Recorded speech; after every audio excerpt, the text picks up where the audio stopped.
एक जंगल में एक हाथी और एक बकरी रहते थे। दोनों बहुत पक्के दोस्त थे। दोनों साथ में मिलकर हर दिन खाने की तलाश करते और साथ में ही खाते थे। एक दिन दोनों खाने की तलाश में अपने जंगल से बहुत दूर निकल गए। वहाँ उन्हें एक तालाब दिखाई दिया। उसी तालाब के किनारे एक बेर का पेड़ था।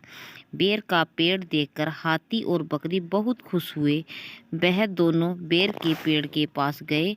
फिर हाथी ने अपने सूंड से बेर के पेड़ को जोर से हिलाया और ज़मीन पर ढेर सारे पके हुए बेर गिरने लगे।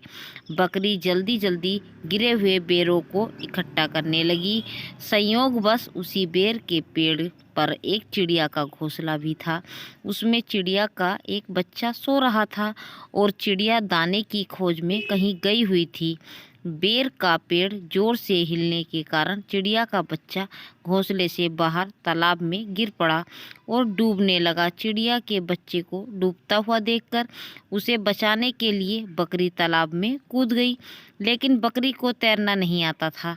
इस वजह से वह तालाब में डूबने लगी। बकरी को डूबता हुआ देखकर हाथी भी तालाब में कूद गया और उसने चिड़िया के बच्चे और बकरी दोनों को डूबने से बचा लिया।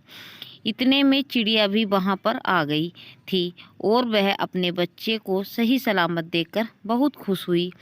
उसने हाथी और बकरी को इसी तालाब और बेर के पेड़ के पास रहने के लिए कहा। तब से हाथी और बकरी भी चिड़िया के साथ उस बेर के पेड़ के नीचे रहने लगे। कुछ ही दिनों में चिड़िया का बच्चा बड़ा हो गया। चिड़िया अपने बच्चे के साथ जंगल में घूम कर आती थी और हाथी और बकरी को जंगल में किसी पेड़ पर फल लगे हैं इसकी जानकारी देती थी। इस तरह हाथी और बकरी चिड़िया मज़े में रहते और खाते पीते थे। हमें किसी का बुरा नहीं करना चाहिए। अगर हमारी गलती से किसी को परेशानी होती है तो उस गलती को सुधारना चाहिए और मनमुटाव दूर करते हुए एक दूसरे की मदद करनी चाहिए।